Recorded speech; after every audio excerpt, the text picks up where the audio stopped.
नमस्कार. प्रकरण 3 समन्वय आणि नियंत्रण या टॉपिकमध्ये आपण समन्वय याची व्याख्या, त्यानंतर त्याची इतर जे काही बाबी आहेत ते आपण पूर्ण केलेले आहेत. तर समन्वयाची तंत्रे आपण बघितली, समन्वयाचे काही तत्वे होती आपण ते बघितले, समन्वयाची वैशिष्ट्ये आपण बघितली, त्याची आवश्यकता बघितलेली आहे. त्यानंतर नियंत्रण म्हणजे काय, नियंत्रणाची प्रक्रिया काय आहे, नियंत्रण चांगलं करण्यासाठी त्याची तत्वे कोणकोणती आहेत, आणि मग नियंत्रणाच्या काही मर्यादा होत्या त्या आपण बघितलेल्या आहेत. आज आपण या टॉपिकमधला जो शेवटचा भाग आहे तो बघणार आहोत.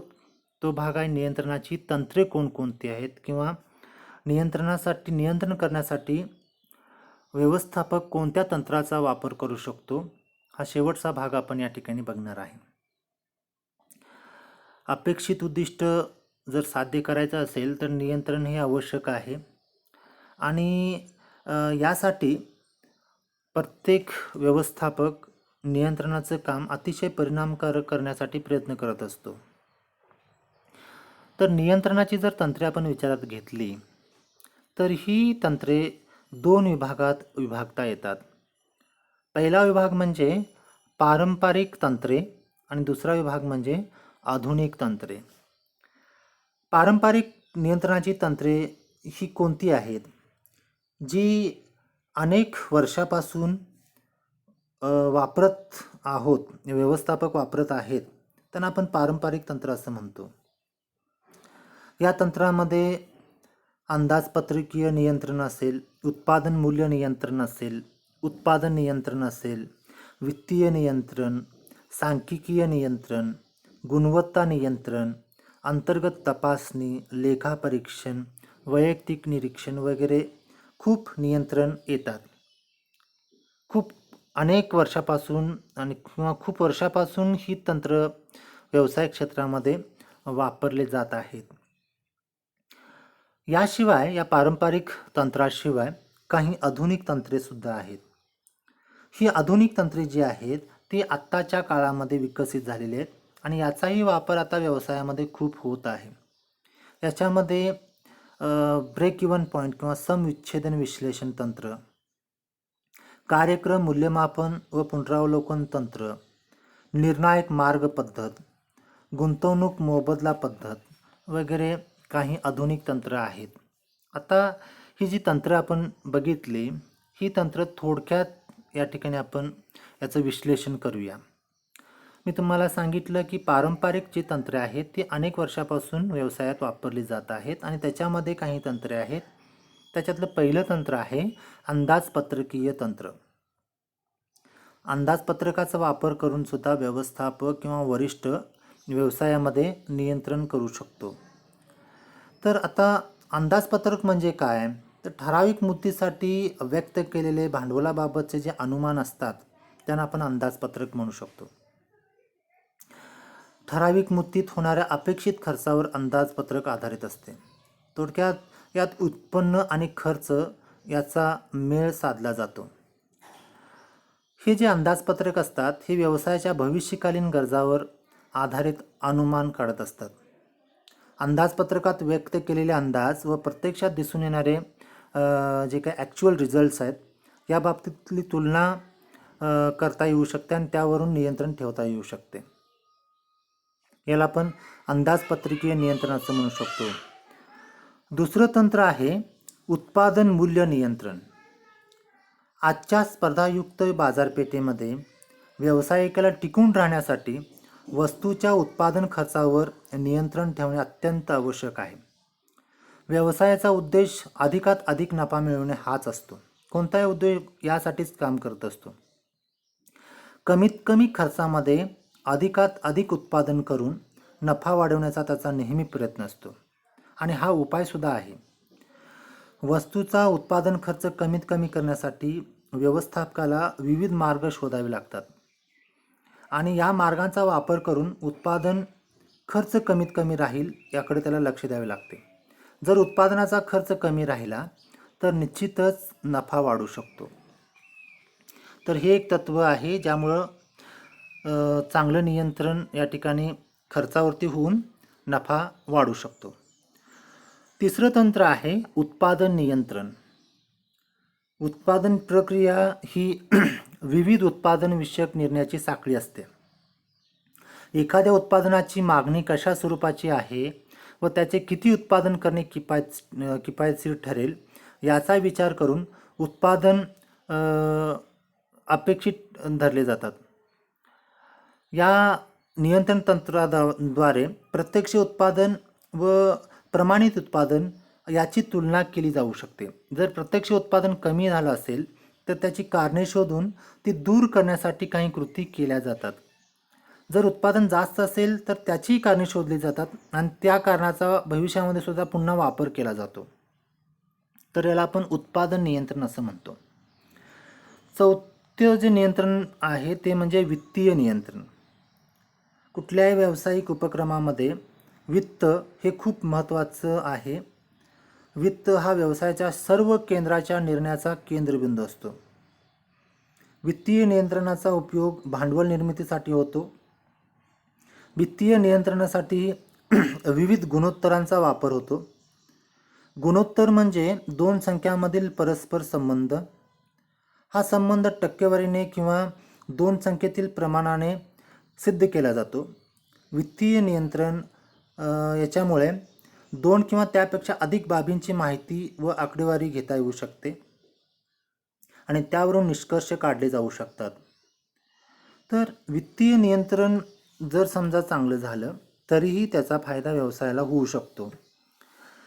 यानंतर पाचवं नियंत्रण आहे ते म्हणजे सांख्यिकीय नियंत्रण. सांख्यिकीय नियंत्रणात व्यवसायाच्या बाबतीत अशी माहिती व आकडेवारी गोळा केली जाते की त्या आधारे नियोजन व निर्णय प्रक्रिया सुलभ होते. व्यवसायातील अनेक क्रियाबाबतची माहिती आकडेवारी विश्लेषण टक्केवारीप्रमाणे या तंत्राचा वापर या ठिकाणी होतो. यात गुण नियंत्रण असेल, उत्पादन नियंत्रण असेल, साठा नियंत्रण असेल इत्यादी घटक याच्यामध्ये येतात. या घटकाच्या आधारावर निश्चित केलेली उद्दिष्टे व प्रत्यक्षात झालेले काम याचा आढावा घेण्यात येतो आणि त्यानंतर त्याच्यामध्ये तफावत असेल तर मग त्या तफावती दूर करण्यासाठी काही उपाययोजना तयार केल्या जातात. हे झालं संख्यात्मक नियंत्रण. त्यानंतर आहे गुणात्मक नियंत्रण किंवा गुणवत्ता नियंत्रण, क्वालिटी कंट्रोल म्हणतो. स्पर्धेच्या आताच्या युगामध्ये गुणवत्ता नियंत्रण हे अत्यंत महत्त्वाचे आहे. उत्पादनाच्या पहिल्या टप्प्यापासून अंतिम टप्प्यापर्यंत वस्तूची दर्जा टिकवणे, दोषरहित उत्पादनाची निर्मिती करणे हे खूप महत्त्वाचं काम आहे आणि व्यवस्थापनाद्वारे हे चालत असतं. गुणवत्ता नियंत्रणामुळेच एक काम होतं. गुणवत्ता नियंत्रण म्हणजे ग्राहकाला ठराविक उत्पादनापासून पूर्ण समाधान मिळवून देण्यासाठी केलेला प्रयत्न. दर्जाबाबत कधीही तडजोड करून चालणार नाही आहे. तर हे जर आपण व्यवस्थित पाळलो तर आपल्या व्यवसायाला चांगला लाभ होऊ शकतो. यानंतर अंतर्गत तपासणी. नियंत्रणाच्या या तंत्राला सुद्धा खूप महत्त्व आहे. व्यवसायाच्या अंतर्गत तपासणीत व्यवसायातील शिल्लक माल, शिल्लक भांडवल, खर्चाचे प्रमाण इत्यादी घटकाबाबत तज्ज्ञ व्यक्तीकडून तपासणी करण्यात येते. बहुतेक व्यवसायात आर्थिक घटकाबाबतच्या खात्याची फक्त तपासणी करण्यात येते. तसेच नफा तोटा खाते, उत्पन्न व खर्च खाते यावरून व्यवसायाच्या उत्पन्न व खर्चाबाबतची माहिती समजते. अपेक्षित उत्पन्न न मिळाल्यास त्या कारणांचा शोध घेऊन व्यवस्थापक त्याबाबतची उपाययोजना करतो. अंतर्गत तपासणीमुळे चुकांचे प्रमाणसुद्धा कमी होऊन त्या चुकांची वेळेवर दुरुस्ती करता येऊ शकते. यानंतर पुढचं तत्त्व आहे ऑडिट किंवा आपण त्याला म्हणतो लेखापरीक्षण. लेखापरीक्षणाचे दोन प्रकार आहेत. एक म्हणजे इंटरनल ऑडिट आणि दुसरं म्हणजे एक्सटर्नल ऑडिट. याच्यामध्ये अंतर्गत किंवा इंटरनल जे ऑडिट आहे हे तर व्यवसायामध्ये सतत चालूच असतं. त्याचबरोबर जे एक्सटर्नल किंवा स्टॅट्युटरी ऑडिट म्हणतो ते सुद्धा वर्षातून एकदा होतच असते. कायद्यानुसार लेखापरीक्षण हे प्रत्येक व्यवसायाला कंपनीला करून घ्यावं लागत असते. लेखापरीक्षण झाल्यानंतर जो लेखापरीक्षक असतो तो कंपनीच्या व्यवहाराबाबत काही शेरे किंवा सूचना देत असतो किंवा काही त्रुटी सांगत असतो आणि या त्रुटी कशा दूर करता येऊ शकतात हे सुद्धा सांगत असतो. समजा लेखापरीक्षकानं चुका काय आहेत आणि त्या दुरुस्त कशा करता येऊ शकतात हे सांगितलं, तर त्या पद्धतीनं जर समजा आपण व्यवसायामध्ये दुरुस्त्या केल्या तरी चांगल्या पद्धतीनं व्यवसायात नियंत्रण राहू शकतं. यानंतर व्यक्तिगत निरीक्षण, तर हे एक नियंत्रण आहे. व्यक्तिगत निरीक्षण किंवा अवलोकन याच्याद्वारे सुद्धा चांगले नियंत्रण ठेवता येऊ शकते. व्यक्तिगत निरीक्षणाचा एक मुख्य हेतू म्हणजे व्यवस्थापकाने व्यवसायातील इतर नियंत्रणाचा उपयोग करून बदलत्या परिस्थितीनुसार व्यवसायातील घटकावर नियंत्रण ठेवणे. आपल्या कार्यावर वरिष्ठांचे लक्ष आहे या भावनेने जर कर्मचारी किंवा कनिष्ठ कर्मचारी जबाबदारीने काम करत असतील तर त्यांचं काम सुधारू शकतं. तर याला आपण व्यक्तिगत निरीक्षण असं म्हणू शकतो. हे सर्व जे आहेत ते पारंपरिक तंत्रे आहेत. कोणकोणती तंत्रे आहेत? पहिलं म्हणजे अंदाजपत्रकीय नियंत्रण. दुसरं तंत्र बघितलं उत्पादन मूल्य नियंत्रण. तिसरं तंत्र बघितलं उत्पादन नियंत्रण. चौथं तंत्र बघितलं वित्तीय नियंत्रण. पाचवं तंत्र बघितलं सांख्यिकीय नियंत्रण. सहावं तंत्र बघितलं गुणवत्ता नियंत्रण. सातवं तंत्र बघितलं अंतर्गत तपासणी. आठवं तंत्र बघितलं एक्सटर्नल किंवा लेखा परीक्षण. त्यानंतर नववं तंत्र बघितलं व्यक्तिगत निरीक्षण. तर हे सर्व जे आहेत ती पारंपरिक तंत्रे आहेत. आता नियंत्रण करण्यासाठी काही आधुनिक तंत्रे सुद्धा विकसित झालेली आहेत. या आपण ज्या पारंपरिक नियंत्रणाची तंत्र बघितली याशिवाय या आधुनिक तंत्राचाही खूप वापर आता होत आहे. या तंत्रामध्ये कोणकोणती तंत्रे येतात ते आपण या ठिकाणी बघूया. पहिलं तंत्र आहे समविच्छेदन विश्लेषण तंत्र. यालाच आपण ब्रेक इव्हन अनालिसिस टेक्निक असं म्हणतो. तर आता या तंत्रात काय काय केलं जातं बघा. स्थिर खर्च, बदलणारा खर्च, विक्री परिमाणात बदल, विक्री किमतीतील बदल आणि विक्रीतील बदलांचा नफ्यावर होणाऱ्या परिणामांचा याच्यामध्ये विचार करण्यात येतो. थोडक्यात या विश्लेषणामुळे वस्तू उत्पादन खर्च, उत्पादनाचे प्रमाण, नफा आणि विक्री या घटकातील सहसंबंध निश्चित केले जातात. या विश्लेषणाच्या आधारे विक्रीचे प्रमाण निश्चित केले जाऊन नफा मिळवणे शक्य होते. आणि हे तंत्रसुद्धा खूप ठिकाणी वापरलं जातं. दुसरं म्हणजे PERT, programme evaluation and review technique. यालाच मराठीमध्ये आपण कार्यक्रम मूल्यमापन व पुनरावलोकन तंत्र असं म्हणतो. या तंत्राची सुरुवातीला अमेरिकेतील नाविक दलामध्ये 1958 करण्यात आले. व्यवसायात मानवी मूल्यांना महत्त्व असल्यामुळे नियंत्रण तंत्रात नवीन बदल स्वीकारण्यात आले. अमेरिकेमध्ये घरबांधणी व्यवसायात PERT तंत्राची सुरुवात करण्यात आली. या तंत्रामुळे व्यवसायातील अनेक प्रश्नांची सोडवणूक करता आली. वेळ, खर्च व साधनसामग्रीमध्ये बचत करता येऊ लागली. त्यामुळे या तंत्राचा वापर सर्व क्षेत्रामध्ये सुद्धा होऊ लागला. आता आपण बघतो नाविक दलापासून सुरुवात झालेली बांधकाम क्षेत्रामध्ये PERT आली. त्यानंतर तिथून पुढे सगळ्या क्षेत्रामध्ये आता PERTचा वापर होत आहे. तर आता या PERTमध्ये काय होतं, कार्य वेळापत्रक किंवा खर्चाबाबतचे नियोजन करता केलं जातं. खर्चाबाबत अंदाज किंवा वेळेबाबत अंदाज व्यक्त केला जातो. मानवी कौशल्याचा गरजाबाबत अनुमान करण्यात येते. वेळापत्रक व खर्चाचा अंदाज यातील तफावत बघितली जाते. पर्यायी वेळ व खर्चाबाबतची योजना तयार केली जाते.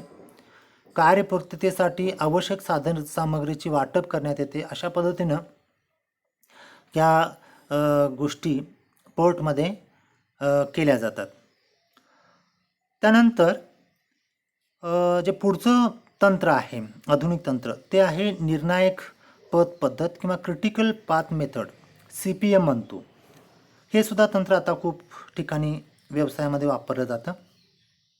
व्यवसायाचे नियोजन व नियंत्रण करण्यासाठी या आधुनिक तंत्राचा खूप ठिकाणी आता उपयोग होत आहे. नियोजित कार्य पूर्ण करण्यासाठी कराव्या लागणाऱ्या वेगवेगळ्या क्रियावर नियंत्रण ठेवणे गरजेचे असते. त्यासाठी कराव्या लागणाऱ्या निरनिराळ्या क्रियातील सहसंबंध निश्चित केला जातो. त्यानंतर साधनसामग्री व वेळ याबाबतचा आराखडा तयार करण्यात येतो व व्यवसायातील प्रश्नांचा शोध घेऊन तो कसा सोडवायचा यावर व्यवस्थापक आपले लक्ष केंद्रित करतो. प्रश्न सोडवण्याचे नियमित मार्ग आखताना संकटकाळातील मार्गसुद्धा आखले जातात. जेव्हा नियमित सर्व मार्ग उपाय बंद होतात, निरुपयोगी ठरतात, तेव्हा या संकटकालीन मार्गाचा अवलंब केला जातो. या संकटकालीन मार्गास निर्णायक पथ पद्धत असे म्हणतात. या पद्धतीचा महत्त्वाचा फायदा म्हणजे कामाची पूर्तता करत असताना वेळ, पैसा आणि श्रम या सर्व घटकांची बचत होऊ शकते. तर अशा पद्धतीनं व्यवसायामध्ये नियंत्रणाची विविध तंत्रे वापरता येऊ शकतात. आपण आता आधुनिक नियंत्रणाची तंत्रे बघितली. महत्त्वाची जी 3 तंत्रे आहेत ती आपण बघितली. पहिलं तंत्र होतं समविच्छेदन विश्लेषण तंत्र. दुसरं तंत्र होतं कार्यक्रम मूल्यमापन व पुनरावलोकन तंत्र. आणि तिसरं तंत्र होतं निर्णायक पथ पद्धत किंवा क्रिटिकल पथ मेथड. तर अशा पद्धतीनं आज आपण नियंत्रणाची जी काही तंत्रे आहेत ती पूर्ण केलेली आहेत. नियंत्रणाची प्रामुख्याने 2 तंत्रे आपण या ठिकाणी बघितली. एक म्हणजे पहिल्यांदा आपण पारंपरिक तंत्रे बघितली आणि त्यानंतर दुसऱ्या वेळेला आपण बघितलं की आधुनिक तंत्रे कोणकोणती आहेत. अशा पद्धतीनं हा जो तिसरा टॉपिक आहे तो पूर्ण होतो. तर या टॉपिकमध्ये आपण समन्वय म्हणजे काय, त्याची संकल्पना, त्याची व्याख्या बघितली. त्यानंतर त्याची आवश्यकता बघितली, त्याचे तत्वे बघितली, त्याचे प्रकार हे आपण या ठिकाणी बघितलेले आहेत.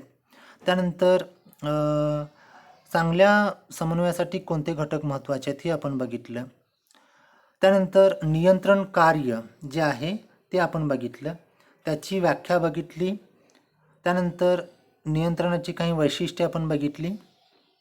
महत्त्वाचं म्हणजे नियंत्रणाची प्रक्रिया आणि परिणामकारक नियंत्रणाची तत्वे कोणकोणती आहेत हे आपण बघितलं. त्यानंतर शेवटच्या टप्प्यामध्ये आपण नियंत्रणाच्या मर्यादा कोणत्या आहेत आणि नियंत्रणाची पारंपरिक तंत्रे कोणती आणि आधुनिक तंत्रे कोणती, हा सर्व भाग आपण या टॉपिकमध्ये पूर्ण केलेला आहे. तर अशा पद्धतीनं हा जो तिसरा टॉपिक आहे तो आता पूर्ण होतोय. हा टॉपिक तुमच्या लक्षात आला असेल तर आपण पुढच्या वेळेला पुढचा जो टॉपिक आहे तो आपण बघूया. थँक्यू.